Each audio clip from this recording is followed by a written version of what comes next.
रवींद्र वस्त्रनिकेतन सलगरे खास लग्न बस्ता व आहेरासाठी होलसेलपेक्षाही कमी किमतीत संपूर्ण कुटुंबाची खरेदी। कांजीवरम, बनारसी, जिल्हा Bangalore silk, Madurai silk, Calcutta cotton full व्हरायटीत उपलब्ध। सूट व इंडो शेरवानी, हळदीसाठी कुर्ता, सफारी, ब्रँडेड शर्ट, पॅन्टचे खास कलेक्शन। असंख्य व्हरायटींसह 51% भरघोस डिस्काउंट। जादा झालेला माल परत घेऊन पैसे परत। त्वरा करा, आजच जवळच्या मिनी स्टोअरला भेट द्या। रवींद्र वस्त्रनिकेतन सलगरे व शाखा। प्रत्येक बातमीतील घटनेच्या वास्तविकतेची तुलना थेट पाहत रहा चांगली अपडेट। संतोष कदम खून प्रकरणातील तिघा आरोपींना 5 दिवसांची पोलीस कोठडी।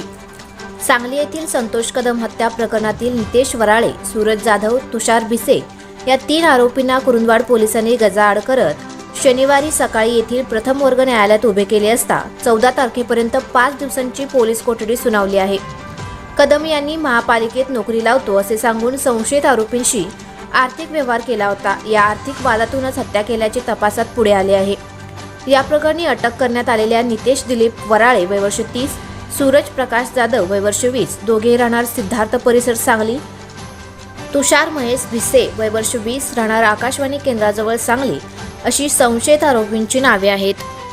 या तिघांनी सांगली येथील माहिती अधिकार कार्यकर्ता संतोष विष्णू कदम वय वर्ष 36 राहणार गावभाग सांगली यांचा धारदार चाकूने वार करून खून केल्याची खळबळजनक घटना गुरुवारी सकाळी उघडकीस आली होती। कदम यांचा खून करून हल्लेखोर वाहन रस्त्यावर सोडून पसार झाले होते।